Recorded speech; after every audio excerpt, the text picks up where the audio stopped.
Hello ಸ್ನೇಹಿತರೆ, welcome to top exams. ನನ್ನ ನಿಮ್ಮ ಎಜುಕೇಟರ್ ಸಂಜೀವ್. ಸ್ನೇಹಿತರೆ, ನಿಮಗೆ ಟಾಪ್ ಎಕ್ಸಾಮ್ಸ್ನ ಕಡೆಯಿಂದ ಇನ್ನು ಮುಂದೆ ನಿಮಗೆ ಕರೆಂಟ್ ಅಫೇರ್ಸ್ಗಳು ಕೂಡ ಕಂಪ್ಲೀಟ್ ಆಗಿ ಪ್ರೊವೈಡ್ ಆಗ್ತವೆ. ಸೊ ಕರೆಂಟ್ ಅಫೇರ್ಸ್ಗಳು ಎಲ್ಲ ಎಕ್ಸಾಮ್ಸ್ಗಳಿಗೂ ಕೂಡ ತುಂಬ ಇಂಪಾರ್ಟೆಂಟ್ ಆಗಿರೋದ್ರಿಂದ, ಜೊತೆಗೆ ಇದರಲ್ಲಿ ಕನಿಷ್ಠ ಅಂತ ಹೇಳಿದ್ರು ಕೂಡ ಒಂದು 10ರಿಂದ 15 ಮಾರ್ಕ್ಸ್ಗಳು ನಿಮಗೆ ಕರೆಂಟ್ ಅಫೇರ್ಸ್ ಮೇಲ್ಗಡೆ ಕಾಮನ್ ಆಗಿ ಇದ್ದೇ ಇರ್ತವೆ. ಸೊ ಇದು ಎಕನಾಮಿಕ್ಸ್ಗೆ ರಿಲೇಟೆಡ್ ಆಗಿರ್ತಕ್ಕಂಥ ಕರೆಂಟ್ ಅಫೇರ್ಸ್ ಆಗಿರ್ಬೋದು, ಅಥವಾ ಪಾಲಿಟಿಗೆ ರಿಲೇಟೆಡ್ ಆಗಿರ್ತಕ್ಕಂಥದ್ದಾಗಿರ್ಬೋದು, ಕಾನ್ಸ್ಟಿಟ್ಯೂಷನ್ಗೆ ರಿಲೇಟೆಡ್ ಆಗಿರ್ತಕ್ಕಂಥ ಕರೆಂಟ್ ಅಫೇರ್ಸ್ ಆಗಿರ್ಬೋದು, ಅಥವಾ ನ್ಯಾಷನಲ್ ಈವೆಂಟ್ಸ್ ಆಗಿರ್ಬೋದು, ಇಂಟರ್ನ್ಯಾಷನಲ್ ಈವೆಂಟ್ಸ್ ಆಗಿರ್ಬೋದು, ಸ್ಟೇಟ್ ಲೆವೆಲ್ ಈವೆಂಟ್ಸ್ ಆಗಿರ್ಬೋದು, ವಾಟ್ ಎವರ್ ಈ ಎಲ್ಲ ವಿಷಯಗಳಿಗೆ ಸಂಬಂಧಪಟ್ಟ ಹಾಗೆ ಕರೆಂಟ್ ಅಫೇರ್ಸ್ಗಳ ಬಗ್ಗೆ ಪ್ರಶ್ನೆಗಳು ಇದ್ದೇ ಇರ್ತವೆ. ಸೊ ಅದಕ್ಕೋಸ್ಕರ ನಿಮಗೆ ಕರೆಂಟ್ ಅಫೇರ್ಸ್ಗಳನ್ನು ಓದ್ಕೊಳ್ಳೋದಕ್ಕೆ ಅನುಕೂಲ ಆಗಬೇಕು, ಜೊತೆಗೆ ನಿಮ್ಮ ಒಂದು ಸಮಯವನ್ನು ವ್ಯರ್ಥ ಆಗದ ಹಾಗೆ ಈ ಒಂದು ಕರೆಂಟ್ ಅಫೇರ್ಸ್ಗಳು ನಿಮಗೆ ಯೂಸ್ ಆಗೋ ಹಾಗೆ ಕರೆಂಟ್ ಅಫೇರ್ಸ್ಗಳನ್ನು ಪ್ರೊವೈಡ್ ಮಾಡ್ತಾ ಇದ್ವಿ. ಸೊ ಮುಖ್ಯವಾಗಿ ಕರೆಂಟ್ ಅಫೇರ್ಸಲ್ಲಿ ನಿಮಗೆ ಎಕ್ಸ್ಪ್ಲನೇಷನ್ ಬೇಸಿಸ್ ಮೇಲೆ ಈ ಒಂದು ಕರೆಂಟ್ ಅಫೇರ್ಸ್ಗಳನ್ನು ಪ್ರೊವೈಡ್ ಮಾಡ್ತಾ ಇದ್ದೀವಿ. ಸೊ ಎಕ್ಸ್ಪ್ಲನೇಷನ್ ಬೇಸಿಸ್ ಮೇಲೆ ಕರೆಂಟ್ ಅಫೇರ್ಸ್ಗಳು ನಿಮಗೆ ಈ ಕೆಲವೊಂದಿಷ್ಟು ಸ್ಟೇಟ್ಮೆಂಟ್ ಬೇಸಿಸ್ ಆಫ್ ಕ್ವಶನ್ಸ್ಗಳನ್ನ ಅಟೆಂಡ್ ಮಾಡಬೇಕಿದ್ರೆ ನಿಮಗೆ ಡೆಪ್ತ್ ಆಗಿರತಕ್ಕಂಥ ನಾಲೆಡ್ಜ್ ಬೇಕಾಗುತ್ತೆ. ಸೊ ಅದಕ್ಕೋಸ್ಕರ ಇದರಲ್ಲಿ ನಿಮಗೆ ಎಕ್ಸಾಂಪಲ್ ವೈಸ್ ಏನಾಗುತ್ತೆ ಅಂತ ಹೇಳಿದ್ರೆ, ನೀವು ತಿಳ್ಕೊಂಡ್ರಿ ಅಂತ ಹೇಳಿದ್ರೆ ನೀವು ಸ್ಟೇಟ್ಮೆಂಟ್ ಬೇಸಿಸ್ ಮೇಲೆ ಇರ್ತಕ್ಕಂಥ ಒಂದು ಕ್ವಶನ್ಸ್ಗಳನ್ನು ಆನ್ಸರ್ ಮಾಡೋದಕ್ಕೆ ಈಸಿ ಆಗುತ್ತೆ. ಜೊತೆಗೆ ರೀಸನ್ ಬೇಸಿಸ್ ಮೇಲೆ ಇರ್ತಕ್ಕಂಥ ಪ್ರಶ್ನೆಗಳನ್ನು ಉತ್ತರಿಸೋದಕ್ಕೂ ಕೂಡ ನಿಮಗೆ ಎಕ್ಸ್ಪ್ಲನೇಷನ್ ಬೇಸಿಸ್ ಆಫ್ ಈ ಒಂದು ಕರೆಂಟ್ ಅಫೇರ್ಸ್ಗಳು ಯೂಸ್ ಆಗುತ್ತೆ. ನೆಕ್ಸ್ಟು ಕೆಲವೊಂದು ನೇರವಾಗಿರ್ತಕ್ಕಂಥ ಪ್ರಶ್ನೆಗಳಿರ್ತವೆ. ಸೊ ಆ ನೇರವಾಗಿರ್ತಕ್ಕಂಥ ಪ್ರಶ್ನೆಗಳನ್ನು ಆನ್ಸರ್ ಮಾಡೋದಕ್ಕೆ ನಿಮಗೆ ಒನ್ ಲೈನರ್ ಕ್ವಶನ್ಸ್ಗಳು ಯೂಸ್ ಆಗುತ್ತೆ. ಸೊ ಅದಕ್ಕೋಸ್ಕರ ನಿಮಗೆ ಎರಡೂ ಫಾರ್ಮೇಟಲ್ಲೂ ಕೂಡ ನಿಮಗೆ ಕರೆಂಟ್ ಅಫೇರ್ಸನ್ನು ಪ್ರೊವೈಡ್ ಮಾಡಲಾಗ್ತಾ ಇದೆ. ಸೊ ಈ ಕರೆಂಟ್ ಅಫೇರ್ಸಲ್ಲಿ ನಿಮಗೆ ಈವೆಂಟ್ಸ್ಗಳು ರಿಲೇಟೆಡ್ ಆಗಿರ್ತಕ್ಕಂಥದ್ದು ಅಂತ ಹೇಳಿದ್ರೆ, ಇದು ಸ್ಟೇಟ್ಗೆ ರಿಲೇಟೆಡ್ ಆಗಿರ್ತಕ್ಕಂಥ ಈವೆಂಟ್ಸ್ಗಳು ಇದರಲ್ಲಿ ಕಲೆಕ್ಟ್ ಆಗಿರ್ತವೆ. ಜೊತೆಗೆ ಎರಡನೇದಾಗಿ ನ್ಯಾಷನಲ್ ಈವೆಂಟ್ಸ್ಗಳು ಕೂಡ ಕರೆಕ್ಟ್ ಆಗಿರ್ತವೆ. ಇದರ ಜೊತೆಗೆ ನಿಮಗೆ ಇಂಟರ್ನ್ಯಾಷನಲ್ ಕೂಡ ಏನಾಗಿರುತ್ತೆ ಅಂತ ಹೇಳಿದ್ರೆ ಕವರ್ ಆಗಿರ್ತಕ್ಕಂಥದ್ದಾಗಿರುತ್ತೆ. ಅಂದರೆ ಓವರ್ ಆಲ್ ಆಗಿ 3 ಸೆಕ್ಷನ್ಸ್ಗಳು ಕೂಡ ಇದರಲ್ಲಿ ಕವರ್ ಆಗಿರ್ತವೆ. ಸೊ ಹಾಗೆಯೇ ಈ ಒಂದು ಕರೆಂಟ್ ಅಫೇರ್ಸ್ಗಳನ್ನ ನೀವು ಸ್ಟಡಿ ಮಾಡ್ಕೋಬೇಕು ಅಂತ ಹೇಳಿದ್ರೆ, ಜೊತೆಗೆ ಇವುಗಳನ್ನು ನೆನ್ಪಿಟ್ಕೋಬೇಕು ಅಂತ ಹೇಳಿದ್ರೆ, ಒಂದೇ ಒಂದು ವೇ ಏನು ಅಂತ ಹೇಳಿದ್ರೆ ಅದಕ್ಕೆ ಇರ್ತಕ್ಕಂಥದ್ದು ಒಂದು ರಿವಿಷನ್ ಇರಬೇಕು, ಪ್ಲಸ್ ಏನು ಮಾಡ್ತಿರ್ಬೇಕು ಅಂತ ಹೇಳಿದ್ರೆ ಟೆಸ್ಟ್ ಸೀರೀಸ್ಗಳನ್ನು ಅಟೆಂಡ್ ಮಾಡ್ತಾ ಇರಬೇಕು. ಈ ಟೆಸ್ಟ್ ಸೀರೀಸ್ಗಳು ನಿಮಗೆ ಅಟೆಂಡ್ ಮಾಡೋದಕ್ಕೆ ಯೂಸ್ ಆಗಬೇಕು ಅಂತ ಹೇಳಿದ್ರೆ ಇದನ್ನು ನೀವು ಎಲ್ಲಿ ಬೇಕಾದ್ರೂ ಕೂಡ ಈ ಟೆಸ್ಟ್ ಸೀರೀಸ್ಗಳನ್ನು ಅಟೆಂಡ್ ಮಾಡ್ಬೋದು. ಸೊ ಬಹಳಷ್ಟು ಮೆಂಟರ್ಸ್ಗಳು ಟೆಸ್ಟ್ ಸೀರೀಸನ್ನು ಕೊಡ್ತಾರೆ. ಸೊ ಅವುಗಳನ್ನು ನೀವೇನು ಮಾಡಿ ಅಂತ ಹೇಳಿದ್ರೆ ಅಟೆಂಡ್ ಮಾಡ್ತಾ ಹೋಗಿ. ಸೊ ಇದರಿಂದ ನಿಮ್ಗೆ ಏನಾಗುತ್ತೆ ಅಂತ ಹೇಳಿದ್ರೆ ಸಮ್ ಆಫ್ ಇನ್ಫಾರ್ಮೇಷನ್ಸ್ಗಳು ನಿಮ್ಮಿಂದ ತಪ್ಪು ಹೋಗಿದ್ರೆ, ಅಥವಾ ನಿಮಗೆ ಆ ಒಂದು ಕಾನ್ಸೆಪ್ಟ್ಗಳ ಬಗ್ಗೆ ನಾಲೆಡ್ಜ್ ಇರಲಿಲ್ಲ ಅಂತ ಹೇಳಿದ್ರೆ, ಆ ಒಂದು ವಿಷಯಗಳ ಬಗ್ಗೆ ಸಂಬಂಧಪಟ್ಟಾಗೆ ನಿಮಗೆ ಇನ್ಫಾರ್ಮೇಷನ್ನ ಕಲೆಕ್ಟ್ ಮಾಡ್ಕೊಳ್ಳೋದಕ್ಕೆ, ಜೊತೆಗೆ ಓದ್ಕೊಳ್ಳೋದಕ್ಕೆ ಟೆಸ್ಟ್ ಸೀರೀಸ್ಗಳು ಹೆಲ್ಪ್ ಮಾಡ್ತವೆ.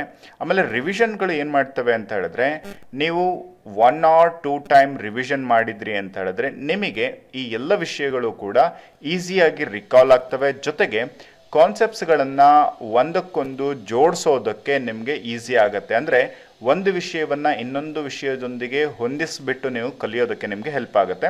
ಸೊ ಅದಕ್ಕೋಸ್ಕರ ನೀವು ಒಂದು ರಿವಿಷನ್, ಇನ್ನೊಂದು ಟೆಸ್ಟ್ ಸೀರೀಸ್ಗಳನ್ನು ಅಟೆಂಡ್ ಮಾಡ್ತಾ ಹೋಗಿ.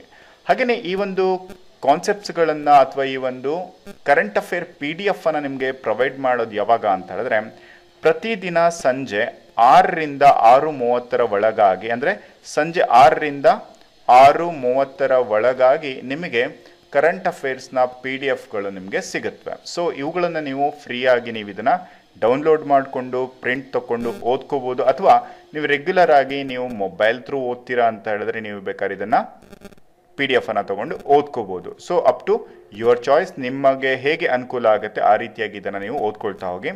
ಹಾಗೆಯೇ ಇಲ್ಲಿ ನಿಮಗೆ ಯಾವ ರೀತಿಯಾಗಿ ಈ ಒಂದು ಕರೆಂಟ್ ಅಫೇರ್ಸ್ಗಳನ್ನು ಸೆಟ್ ಮಾಡಲಾಗಿರುತ್ತೆ ಅಂತ ನಿಮಗೆ ತೋರಿಸ್ತಾ ಹೋಗ್ತೀನಿ. ಇದರ ಜೊತೆಗೆ ಮುಂಬರ್ತಕ್ಕಂಥ ದಿನಗಳಲ್ಲಿ ಇನ್ನೂ ಕೂಡ ಇಂಪ್ರೂವ್ಡ್ ಆಗಿರ್ತಕ್ಕಂಥ ಬೇಸಿಸ್ ಮೇಲೆ ಈ ಕರೆಂಟ್ ಅಫೇರ್ಸ್ಗಳನ್ನು ಪ್ರೊವೈಡ್ ಮಾಡ್ತಾ ಹೋಗೋಣ. ಓಕೆ,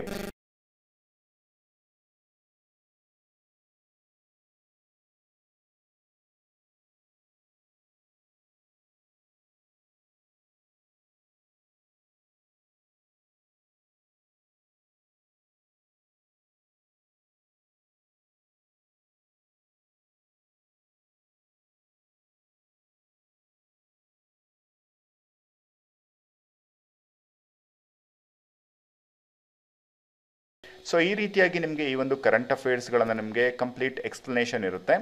ಜೊತೆಗೆ ಒನ್ ಲೈನರ್ ಅಂತ ಹೇಳಿದರೆ ಈ ರೀತಿಯಾಗಿ ನಿಮಗೆ ಒನ್ ಸಿಂಗಲ್ ಲೈನ್ ಬೇಸಿಸ್ ಮೇಲೆ ನಿಮಗೆ ಈ ಒಂದು ಕ್ವಶನ್ ಅಂಡ್ ಆನ್ಸರ್ಸ್ಗಳನ್ನು ನೀಡಲಾಗ್ತಾ ಇದೆ. ಸೊ ಇಲ್ಲಿ ನಿಮಗೆ ಕಂಪ್ಲೀಟ್ ಆಗಿ ಈ ಒಂದು ಕರೆಂಟ್ ಅಫೇರ್ಸ್ಗಳಿಗೆ ಸಂಬಂಧಪಟ್ಟ ಹಾಗೆ ಆಯಿತು.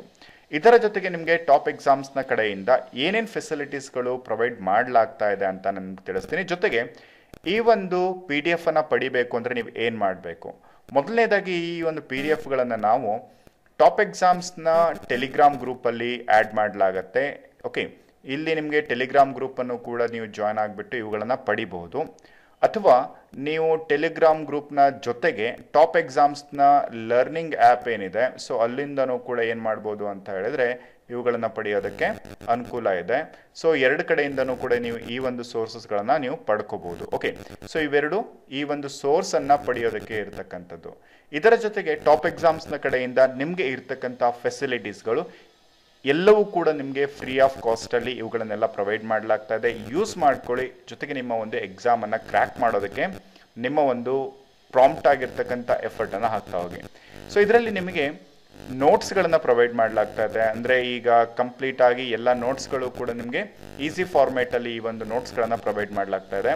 ಇದರ ಜೊತೆಗೆ ಕ್ವಶನ್ ಪೇಪರ್ಸ್ಗಳು ಕೂಡ ನಿಮಗೆ ಇದರಲ್ಲಿ ಸಿಗುತ್ತೆ. ಇಲ್ಲಿ ನಿಮಗೆ ಎಲ್ಲ ಎಕ್ಸಾಮ್ಸ್ಗಳಿಗೆ ರಿಲೇಟೆಡ್ ಆಗಿರ್ತಕ್ಕಂಥ ಕ್ವಶನ್ ಪೇಪರ್ಸ್ಗಳು ಸಿಗ್ತವೆ. ಇದನ್ನ ಹೊರತುಪಡಿಸಿ ಇನ್ನು ಮುಖ್ಯವಾಗಿರ್ತಕ್ಕಂಥದ್ದು ಅಂತ ಹೇಳಿದ್ರೆ ಪ್ರತಿ ದಿವಸನೂ ನಿಮಗೆ ಟೆಸ್ಟ್ ಸೀರೀಸ್ಗಳು ಕೂಡ ನಡೆಸಲಾಗ್ತಾ ಇದೆ. ಸೊ ಈ ಟೆಸ್ಟ್ ಸೀರೀಸ್ಗಳು GK ರಿಲೇಟೆಡ್ ಆಗಿ ಇರುತ್ತೆ. GK ರಿಲೇಟೆಡ್ ಆಗಿ ಪ್ರತಿ ದಿವಸನೂ ಕೂಡ ನಿಮಗೆ 25 ಪ್ರಶ್ನೆಗಳನ್ನು ಒಳಗೊಂಡಿರ್ತಕ್ಕಂಥ GK ಟೆಸ್ಟ್ ಸೀರೀಸ್ ಇದೆ. ಸೊ ಇನ್ನು ಮುಂದೆ ನಿಮಗೆ ಈ ಒಂದು GK ಟೆಸ್ಟ್ ಸೀರೀಸ್ ಏನಾಗಿರುತ್ತೆ ಅಂತ ಹೇಳಿದ್ರೆ ಇದು ಕೂಡ ಕಂಪ್ಲೀಟ್ ಆಗಿ ಎಕ್ಸ್ಪ್ಲನೇಷನ್ ಬೇಸಿಸ್ ಮೇಲೆ ಇರತಕ್ಕಂಥ ಕ್ವಶನ್ ಸೀರೀಸ್ಗಳಿರ್ತವೆ. ಅಂದರೆ ಈ ಟೆಸ್ಟ್ ಸೀರೀಸ್ ಅಲ್ಲಿ ನಿಮ್ಗೆ ಏನಾದ್ರೂ ಕೂಡ ಆನ್ಸರ್ ಮಾಡೋದಕ್ಕೆ ಬಂದ್ರೂ ಕೂಡ ಅಥವಾ ಬರದೇ ಇದ್ರೂ ಕೂಡ ನಿಮಗೆ ಆ ಒಂದು ಕ್ವಶನ್ಗೆ ರಿಲೇಟೆಡ್ ಆಗಿರ್ತಕ್ಕಂಥ ಎಕ್ಸ್ಪ್ಲನೇಷನ್ ನಿಮಗೆ ಟೆಸ್ಟ್ ಅಟೆಂಡ್ ಆದ ತಕ್ಷಣನೇ ಸಿಗೋದ್ರಿಂದ ನೀವು ಇವುಗಳಿಂದ ಹೆಚ್ಚು ಇನ್ಫಾರ್ಮೇಷನ್ನ ತಿಳ್ಕೊಳ್ಳೋದಕ್ಕೆ ಅನುಕೂಲ ಆಗುತ್ತೆ. ಜೊತೆಗೆ ಒಂದು ವೇಳೆ ನಿಮಗೆ ಆ ಒಂದು ಕ್ವಶನ್ ಆನ್ಸರ್ಸ್ಗಳಿಗೆ ಆನ್ಸರ್ ಮಾಡೋದಕ್ಕೆ ಅಂದರೆ ಕ್ವಶನ್ಗಳಿಗೆ ಆನ್ಸರ್ ಮಾಡೋದಕ್ಕೆ ಬರಲಿಲ್ಲ ಅಂದರೆ ನೀವು ಆ ಇನ್ಫಾರ್ಮೇಷನ್ನ ತಿಳ್ಕೊಂಡು ನಿಮ್ಮನ್ನು ನೀವು ಇಂಪ್ರೂವ್ ಮಾಡ್ಕೊಳ್ಳೋದಕ್ಕೆ ಅಥವಾ ಡೆವಲಪ್ ಮಾಡ್ಕೊಳ್ಳೋದಕ್ಕೆ ಹೆಲ್ಪ್ ಆಗೋ ಹಾಗೆ ಈ ಒಂದು GK ಟೆಸ್ಟ್ ಸೀರೀಸ್ಗಳನ್ನು ಕಂಡಕ್ಟ್ ಮಾಡಲಾಗ್ತಾ ಇದೆ. ಸೊ ಇದು ಮೊದಲನೇದು. ಹಾಗೆ ಎರಡನೇದಾಗಿ ನಿಮಗೆ ಕನ್ನಡ ಟೆಸ್ಟ್ ಸೀರೀಸ್ ಕೂಡ ಇರುತ್ತೆ. ಅಂದರೆ ಕನ್ನಡ ಟೆಸ್ಟ್ ಸೀರೀಸ್ ಅಂತ ಹೇಳಿದ್ರೆ ಇದು ನಿಮಗೆ SDA ಆಗಿರ್ಬೋದು, FDA ಆಗಿರ್ಬೋದು, ಜೊತೆಗೆ KRTTಗೆ ರಿಲೇಟೆಡ್ ಆಗಿರ್ಬೋದು ಅಥವಾ ಕನ್ನಡ ಸಾಹಿತ್ಯಕ್ಕೆ ಸಂಬಂಧಪಟ್ಟಿರ್ತಕ್ಕಂಥ ಪ್ರಶ್ನೆಗಳು ಎಲ್ಲ ಎಕ್ಸಾಮ್ಗಳಿಗೂ ಕೂಡ ಹೆಲ್ಪ್ ಆಗೋ ಹಾಗೆ ಈ ಟೆಸ್ಟ್ ಸೀರೀಸ್ಗಳನ್ನು ಕಂಡಕ್ಟ್ ಮಾಡಲಾಗ್ತಾ ಇದೆ.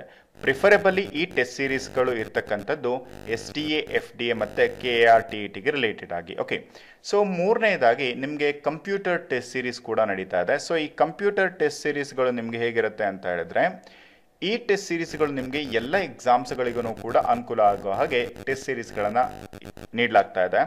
ನಾಲ್ಕನೇದಾಗಿ ನಿಮಗೆ KRTTಗೆ ರಿಲೇಟೆಡ್ ಆಗಿರ್ತಕ್ಕಂತಹ ಈ ಸೈಕಾಲಜಿ ಸಬ್ಜೆಕ್ಟ್ ಏನಿದೆ ಅಥವಾ ಶೈಕ್ಷಣಿಕ ಮನೋವಿಜ್ಞಾನ ಏನಿದೆ, ಸೊ ಆ ಒಂದು ಸಬ್ಜೆಕ್ಟಿಗೆ ಸಂಬಂಧಪಟ್ಟ ಹಾಗೆ ಈ ಟೆಸ್ಟ್ ಸೀರೀಸ್ ಕೂಡ ನಿಮಗೆ ಸಿಗುತ್ತೆ.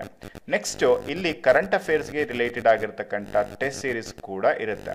ಸೊ ಇಲ್ಲಿ ಕರೆಂಟ್ ಅಫೇರ್ಸ್ಗೆ ರಿಲೇಟೆಡ್ ಆಗಿರ್ತಕ್ಕಂಥ ಟೆಸ್ಟ್ ಸೀರೀಸ್ ಹೇಗಿರುತ್ತೆ ಅಂತ ಹೇಳಿದ್ರೆ ಕಾಮನ್ ಆಗಿ ಒಂದು ಎಕ್ಸಾಮ್ ಅಂತ ಹೇಳಿದ್ರೆ ಅಲ್ಲಿ ನೀವು 1 ರಿಂದ 1.5 ವರ್ಷದವರೆಗೂ ಇರ್ತಕ್ಕಂಥ ಕರೆಂಟ್ ಅಫೇರ್ಸ್ ಅನ್ನ ನೀವು ಕಲ್ತ್ಕೋಬೇಕಾಗತ್ತೆ. ಅಂದ್ರೆ ಯಾವುದೇ ಒಂದು ಎಕ್ಸಾಮಿಗೆ ರಿಲೇಟೆಡ್ ಆಗಿ ಕ್ವಶನ್ಸ್ಗಳು ಬರ್ತಕ್ಕಂಥದ್ದು. ಇಲ್ಲಿ ನಿಮಗೆ ಯಾವುದೇ ಎಕ್ಸಾಮಿಗೆ ನಿಮಗೆ ಎಷ್ಟರಿಂದ ಎಷ್ಟು ಕ್ವಶನ್ಸ್ಗಳು ಅಂತ ಹೇಳಿದ್ರೆ ಅಪ್ರಾಕ್ಸಿಮೇಟ್ ಒಂದು 8 ರಿಂದ 15 ಕ್ವಶನ್ಸ್ಗಳು ಕರೆಂಟ್ ಅಫೇರ್ಸ್ ಮೇಲ್ಗಡೆ ನಿಮಗೆ ಪ್ರತಿಯೊಂದು ಎಕ್ಸಾಮಲ್ಲೂ ಕೂಡ ಇದ್ದೇ ಇರುತ್ತೆ. ಸೊ ಕಾಮನ್ ಆಗಿ ಅಂತ ಹೇಳಿದ್ರೆ ಇವೆರಡರ ಬಿಟ್ವೀನೇ ನಿಮಗೆ ಈ ಒಂದು ಕ್ವಶನ್ಸ್ಗಳು ಇರೋದ್ರಿಂದ ನಿಮಗೆ ಇಲ್ಲಿ ನೀವು ಸ್ಕೋರ್ ಮಾಡ್ತಕ್ಕಂಥದ್ದು ತುಂಬಾನೇ ಅನುಕೂಲ ಆಗಿದೆ. ಜೊತೆಗೆ ಇಲ್ಲಿ ಅವಶ್ಯಕವಾಗಿ ನೀವು ಇದರಲ್ಲಿ ಸ್ಕೋರ್ ಮಾಡಲೇಬೇಕು. ಸೊ ಅದಕ್ಕೆ ನೀವು 1 ರಿಂದ 1.5 ವರ್ಷದ ಒಂದು ಕರೆಂಟ್ ಅಫೇರ್ಸ್ ಅನ್ನ ಕಲಿಬೇಕು. ಅಪ್ರಾಕ್ಸಿಮೇಟ್ ಏನಿಲ್ಲ ಅಂದ್ರೂ ಕೂಡ ನೀವು 1 ಇಯರ್ಗೆ ಸಂಬಂಧಪಟ್ಟಿರ್ತಕ್ಕಂಥ ಕರೆಂಟ್ ಅಫೇರ್ಸ್ ಅನ್ನಾದ್ರೂ ಅಪ್ಡೇಟ್ ಆಗಿರಲೇಬೇಕು. ಹಾಗೆ ಎಕ್ಸಾಮಿಗೆ ಇನ್ನು 1 ತಿಂಗಳಿದೆ ಅನ್ನೋದಕ್ಕಿಂತ ಮುಂಚೆ ಈ ಒಂದು ಅಂದರೆ ನಿಮ್ಗೆ ಇನ್ನು ನೆಕ್ಸ್ಟ್ ಈಗ ಎಕ್ಸಾಮ್ 1 ತಿಂಗಳ ನಂತರ ಇದೆ ಅಂತ ಹೇಳಿದ್ರೆ ಅದರ ಹಿಂದಿನ ಕರೆಂಟ್ ಅಫೇರ್ಸನ್ನು ಮಾತ್ರ ಕಲೆಕ್ಟ್ ಮಾಡ್ಕೊಳ್ಳಿ. ಅದರ 1 ತಿಂಗಳ ಹತ್ರ ಇರತಕ್ಕಂಥ ಕರೆಂಟ್ ಅಫೇರ್ಸ್ನ ನೀವು ಕಲಿಯುವಂಥ ಅವಶ್ಯಕತೆ ಇರೋದಿಲ್ಲ. ಅದು ಯಾವುದೇ ಎಕ್ಸಾಮಿಗಾದ್ರೂ ಕೂಡ ಆಗಿರಬಹುದು. ಓಕೆ, ಸೊ ಇದು ಕೂಡ ನೀವು ಗಮನ ಇಟ್ಟು ಈ ಒಂದು ಕರೆಂಟ್ ಅಫೇರ್ಸ್ ಅನ್ನ ಕಲಿಬೇಕು. ಸೊ ಆ ಒಂದು ಉದ್ದೇಶದಿಂದ ನಿಮ್ಗೆ ಏನ್ ಮಾಡ್ಲಾಗ್ತಾ ಇದೆ ಅಂತ ಹೇಳಿದ್ರೆ, ರೆಗ್ಯುಲರ್ ಕರೆಂಟ್ ಅಫೇರ್ಸ್ ಅನ್ನ ಕಲಿಯೋದಕ್ಕೆ ನಿಮ್ಗೆ ಒನ್ ಲೈನರ್ ಮತ್ತೆ ಎಕ್ಸ್ಪ್ಲನೇಷನ್ ಬೇಸಿಸ್ ಮೇಲೆ ಕರೆಂಟ್ ಅಫೇರ್ಸ್ ಅನ್ನ ನೀಡಲಾಗ್ತಾ ಇದೆ. ಇದರ ಜೊತೆಗೆ ನಿಮ್ಗೆ ಕರೆಂಟ್ ಅಫೇರ್ಸ್ ನ ಟೆಸ್ಟ್ ಸೀರೀಸ್ ಅಲ್ಲಿ ನಿಮಗೆ ಓವರ್ ಆಲ್ 1 ಇಯರ್ಗೆ ಸಂಬಂಧಪಟ್ಟಿರ್ತಕ್ಕಂಥ ಕ್ವಶನ್ಸ್ ಗಳನ್ನ ನಿಮ್ಗೆ ನೀಡಲಾಗ್ತಾ ಇದೆ. ಅಂದ್ರೆ 1 ಇಯರ್ಗೆ ರಿಲೇಟೆಡ್ ಆಗಿರ್ತಕ್ಕಂಥ ಇನ್ಫಾರ್ಮೇಶನ್ ಬೇಸಿಸ್ ಮೇಲೆ ನಿಮ್ಗೆ ಇಲ್ಲಿ ಸ್ಟೇಟ್ಮೆಂಟ್ ಬೇಸಿಸ್ ಆಫ್ ಕ್ವಶನ್ಸ್ ಗಳು ಇರ್ತವೆ, ರೀಸನ್ ಬೇಸಿಸ್ ಆಫ್ ಕ್ವಶನ್ಸ್ ಗಳು ಇರ್ತವೆ, ಡೈರೆಕ್ಟ್ ಕ್ವಶನ್ಸ್ ಗಳು ಇರ್ತವೆ. ಅಂದ್ರೆ 3 ರೀತಿಯ ಕ್ವಶನ್ಸ್ ಗಳನ್ನ ಒಳಗೊಂಡಿರ್ತಕ್ಕಂಥ ಪ್ರಶ್ನೆಗಳು ಕೂಡ ನಿಮ್ಗೆ ಇದರಲ್ಲಿ ಸಿಗ್ತಾ ಇರ್ತಕ್ಕಂಥದ್ದು. ಇದರಿಂದ ನಿಮ್ಗೆ ಏನಾಗುತ್ತೆ ಅಂತ ಹೇಳಿದ್ರೆ, ನೀವು ಯಾವುದೇ ಒಂದು ಎಕ್ಸಾಮಿಗೆ ಪ್ರಿಪೇರ್ ಆಗ್ತಿದ್ದೀರಾ ಅಂದ್ರೂ ಕೂಡ ನಿಮ್ಗೆ ಇವು ಯೂಸ್ ಆಗ್ತವೆ. ಇಫ್ ಇನ್ ಕೇಸ್ ನೀವು PC ಗೆ ಈ ಒಂದು ಎಕ್ಸಾಮ್ ಪ್ರಿಪೇರ್ ಆಗ್ತಿದ್ದೀರಿ ಅಂತ ಹೇಳಿದ್ರೆ, ನಿಮಗೆ PC-ಗೂ ಕೂಡ ಹೆಲ್ಪ್ಫುಲ್ ಆಗಿರುತ್ತೆ. ಯಾಕೆ ಅಂತ ಹೇಳಿದ್ರೆ, ನೀವು ಡೆಪ್ತ್ ಆಗಿರ್ತಕ್ಕಂಥ ನಾಲೆಡ್ಜ್ ಅನ್ನ ಹೊಂದಿದ್ರಿ ಅಂತ ಹೇಳಿದ್ರೆ, ನೀವು ಯಾವುದೇ ಕ್ವಶನ್ಸ್ ಬೇಕಾದ್ರೂ ಕೂಡ ಈಸಿಯಾಗಿ ಕ್ರ್ಯಾಕ್ ಮಾಡೋದಕ್ಕೆ ನಿಮಗೆ ಹೆಲ್ಪ್ ಆಗುತ್ತೆ. ಅದೇ ನೀವು PSIಗೆ ಹೋಲಿಸಿದ್ರಿ PC-ನ ಅಂತ ಹೇಳಿದ್ರೆ ಆಗಲ್ಲ. PC-ಯಲ್ಲಿರ್ತಕ್ಕಂಥ ಕ್ವಶನ್ಸ್ಗಳೇ ಬೇರೆ, PSI-ಯಲ್ಲಿ ಕೇಳಬಹುದಾಗಿರ್ತಕ್ಕಂಥ ಕ್ವಶನ್ಸ್ಗಳೇ ಬೇರೆ. ಆದರೆ ಇನ್ಫಾರ್ಮೇಶನ್ ಒಂದೇ ಇರುತ್ತೆ, ಆದರೆ ಕ್ವಶನ್ನ ಕೇಳ್ತಕ್ಕಂಥ ಲೆವೆಲ್ ಏನಿರುತ್ತೆ ಅದು ಸ್ವಲ್ಪ ವೇರಿ ಆಗಿರುತ್ತೆ. ಸೊ ಅದರಿಂದ ನೀವು ಕ್ವಶನ್ಸ್ಗಳನ್ನು ಅಟೆಂಡ್ ಮಾಡೋದ್ರಿಂದ ನಿಮಗೆ ಇಲ್ಲಿ ಒಂದು ರಿವಿಷನ್ ಕೂಡ ಆಗಿರುತ್ತೆ, ಜೊತೆಗೆ ಪ್ಲಸ್ ನಿಮ್ಮ ಒಂದು ನಾಲೆಡ್ಜನ್ನು ಎನ್ಹ್ಯಾನ್ಸ್ ಮಾಡ್ಕೊಳ್ಳೋದಕ್ಕೂ ಕೂಡ ಅನುಕೂಲ ಆಗುತ್ತೆ. ಸೊ ಇಲ್ಲಿ ರಿವಿಷನ್ ಮತ್ತು ಈ ಒಂದು ನಾಲೆಡ್ಜನ್ನು ಟೆಸ್ಟ್ ಮಾಡ್ಕೊಳ್ಳೋದು ತುಂಬಾ ಅನುಕೂಲ, ಜೊತೆಗೆ ಈ ಒಂದು ಎಕ್ಸಾಮ್ಸ್ಗಳಲ್ಲಿ ಹೆಚ್ಚು ಸ್ಕೋರ್ ಮಾಡೋದಕ್ಕೆ. ಮಾಮೂಲಿಯಾಗಿ ಅಥವಾ ಕಾಮನ್ ಆಗಿ ನೀವು ಈ ಒಂದು ರಿವಿಷನ್ ಅಂತ ಹೇಳಿದರೆ, ಕನಿಷ್ಠ ಅಂತ ಹೇಳಿದರೆ ನೀವು ಯಾವುದೇ ಎಕ್ಸಾಮಿಗೆ ಪ್ರಿಪೇರ್ ಆಗ್ತಿದ್ರು ಕೂಡ 3 ರಿಂದ 5 ರಿವಿಷನ್ಸ್ಗಳು ಸಬ್ಜೆಕ್ಟ್ ಆಗಿರ್ಬೋದು ಅಥವಾ ಈ ಒಂದು ಕರೆಂಟ್ ಅಫೇರ್ಸ್ ಆಗಿರ್ಬೋದು, ಎಲ್ಲವೂ ಕೂಡ 3 ರಿಂದ 5 ಸಾರಿ ನೀವು ಕಾಮನ್ ಆಗಿ ರಿವಿಷನ್ ಮಾಡಲೇಬೇಕು. ಈ ರಿವಿಷನ್ನ ಜೊತೆಗೆ ನೀವು ಟೆಸ್ಟನ್ನು ಅಟೆಂಡ್ ಮಾಡ್ತಾ ಇದ್ರಿ ಅಂತ ಹೇಳಿದ್ರೆ, ನಿಮ್ಮ ನಾಲೆಡ್ಜನ್ನು ಚೆಕ್ ಮಾಡ್ಕೊಳ್ಳೋದಕ್ಕೆ ನಿಮ್ಗೆ ಇದು ತುಂಬಾ ಹೆಲ್ಪ್ಫುಲ್ ಆಗಿರುತ್ತೆ. ಸೊ ಅದರಿಂದ ಇವೆರಡೂ ಕೂಡ ನೀವು ಒಂದೇ ಕಡೆ ಕಾಂಬಿನೇಷನ್ ಮಾಡಿಕೊಂಡು ವರ್ಕ್ ಮಾಡಿದ್ರಿ ಅಂತ ಹೇಳಿದ್ರೆ, ನೀವು ಎಕ್ಸ್ಟ್ರಾಡಿನರಿ ಆಗಿರ್ತಕ್ಕಂಥ ಸ್ಕೋರನ್ನು ಎಕ್ಸಾಮ್ಸ್ಗಳಲ್ಲಿ ಗಳಿಸೋದಕ್ಕೆ ತುಂಬಾ ಹೆಲ್ಪ್ಫುಲ್ ಆಗಿರುತ್ತೆ. ಐ ಹೋಪ್ ನಿಮಗೆ ಈ ಎಲ್ಲ ಕಾನ್ಸೆಪ್ಟ್ಸ್ಗಳು ಯಾವ ರೀತಿಯಾಗಿ ವರ್ಕ್ ಮಾಡಬೇಕು, ಜೊತೆಗೆ ಹೇಗೆ ಇರುತ್ತೆ ಅಂತಲೂ ಕೂಡ ಕಂಪ್ಲೀಟ್ ಆಗಿ ನಾನು ನಿಮಗೆ ತಿಳಿಸಿದ್ದೀನಿ. ಸೊ ಇದ್ರ ಮೇಲೂ ಕೂಡ ನಿಮ್ಗೆ ಏನಾದ್ರೂ ಕೂಡ ಡೌಟ್ ಇದೆ ಅಂತ ಹೇಳಿದ್ರೆ ಕಮೆಂಟ್ ಬಾಕ್ಸಲ್ಲಿ ಕಮೆಂಟ್ ಮಾಡಿ ನೀವು ಅಲ್ಲಿ ಕೇಳ್ಬೋದು. ನಿಮಗೆ ಈ ಒಂದು ಪ್ರಶ್ನೆಗಳಿಗೆ ಉತ್ತರವನ್ನು ಕೂಡ ನೀಡಲಾಗಿರುತ್ತೆ. ಹಾಗೆಯೇ ಇದರ ಜೊತೆಗೆ ನಿಮಗೆ ಟೆಸ್ಟ್ ಸೀರೀಸ್ ಆಗಿರ್ಬೋದು, ಇನ್ನು ಹಲವಾರು ವಿಷಯಗಳನ್ನು ನಿಮಗೆ ಟಾಪ್ ಎಕ್ಸಾಮ್ಸ್ನ ಆಂಡ್ರಾಯ್ಡ್ ಆ್ಯಪಲ್ಲಿ ನಿಮಗೆ ನೀಡಲಾಗಿರುತ್ತೆ, ಅಲ್ಲಿಂದನೇ ಯೂಸ್ ಮಾಡ್ಕೋಬೋದು. ಹಾಗೆಯೇ ನಿಮ್ಮ ಅನಿಸಿಕೆ ಅಭಿಪ್ರಾಯಗಳನ್ನು ನಮಗೆ ಕಮೆಂಟ್ ಬಾಕ್ಸಲ್ಲಿ ಅಥವಾ ನೀವು ವಾಟ್ಸಪ್ಪಲ್ಲಿ ನೀವು ಮೆಸೇಜ್ ಮಾಡ್ಬೋದು, ಅಥವಾ ನೀವು ಟೆಲಿಗ್ರಾಮಲ್ಲೂ ಕೂಡ ನಮಗೆ ಇನ್ಫಾರ್ಮೇಷನ್ನ ಕಳಿಸ್ಬಿಟ್ಟು ಡೀಟೇಲ್ಸನ್ನು ನೀವು ತೊಗೋಬೋದು. ಐ ಹೋಪ್ ನಿಮಗೆ ಸ್ನೇಹಿತರೆ ಈ ಒಂದು ವಿಡಿಯೋದಲ್ಲಿ ಕಂಪ್ಲೀಟ್ ಆಗಿರ್ತಕ್ಕಂಥ ಇನ್ಫಾರ್ಮೇಷನ್ ಸಿಕ್ಕಿದೆ ಅಂದ್ಕೊಳ್ತೀನಿ. ಮತ್ತೆ ಮುಂದಿನ ವಿಡಿಯೋದಲ್ಲಿ ಮತ್ತೆ ಸಿಗೋಣ ಸ್ನೇಹಿತರೆ. Until then have a good day. Bye guys.